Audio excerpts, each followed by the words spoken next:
Hello everyone and welcome back. So in this session I'm going to introduce an easy method to graph absolute value functions that have the form y equal a absolute value for x, where a is a constant number.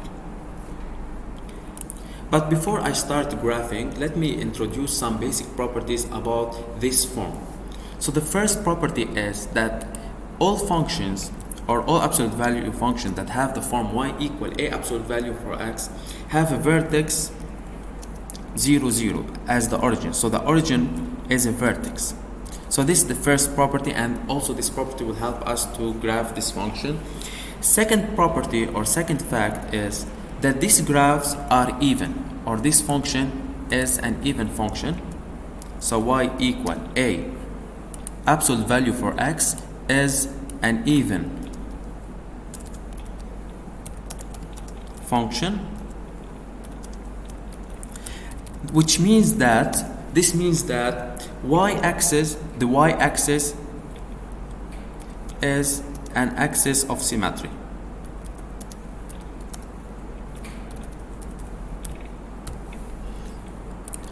Now guys, I can help you explain for you how can we graph this function. So all what you need to do guys here, I need three main points. The first point, the vertex, yani 0, and I need any two opposite points. You can always use -1 and +1 because they are easy points. Then after that, you construct the xy table and by taking this point, so I'll take x and I'll take y, where y equal a absolute value for x. Then, for example, I can take -1, then I can take 0, and I can take 1 here. And of course, it's clear that the image of y equal a absolute value for x here, it will become a, or it will give a. Here it will give 0, and here it will also give a, because absolute value for -1 is 1, so a times 1 is a times 0, 0, and a times 1 is also a. Then all what you need to do guys is to graph these points, and we will use the fact that the shape of absolute value functions is the V shape. Let me try to take now a particular value for a. For example, let me take a equal 2.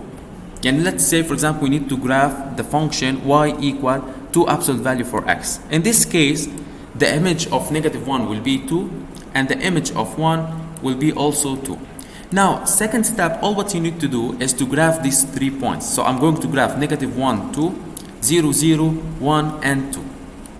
And so after plotting these points, so I called the 0, 0 as A, and I called 1, 2 as point C, and I called point -1, 2 as point B. So you plot these points. Now next step guys, all what you need to do, you join A to C, and you continue the line, and you join A to B, and you'll get the following graph. So this is the graph of y equal to absolute value for x. So simply, as you see, I started, as a result, all what you need to do is to take 0 and take 2 points, 2 opposite points, like for example -1 and 1. Then you find their corresponding y's using the xy table. Then you plot these 3 points, then you join the vertex with the first point, and you join starting from the vertex A, you join with the second point, and you will get the graph. As you see, all the shape of y equal a absolute value for x is a V shape. Now I'll try to do another example, but this time I'll try to take a negative number so we can see the difference between them.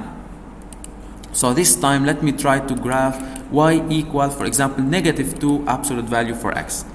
If I take y equal -2 absolute value for x, in this case the image of absolute value for x of -1 will be 1 multiplied by negative, so this point will become -2. Same thing, this point will become -2. And all what you need to do, you replace x here. So in both cases, the first point and the second point will get 1. Then -2 times 1, it's -2 here and -2 here. Then I will do the same thing. I'll go plot these 3 points, and I will join the lines, the 2 lines.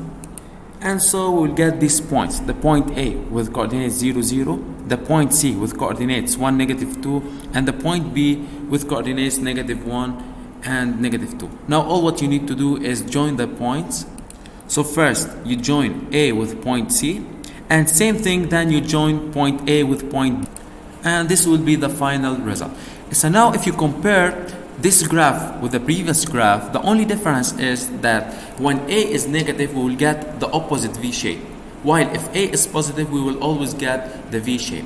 Now in other videos I'm going to explain how to graph y equal A into absolute value x minus h plus k, but of course I'm going to depend on this basic case. Thank you for watching, guys. See you later.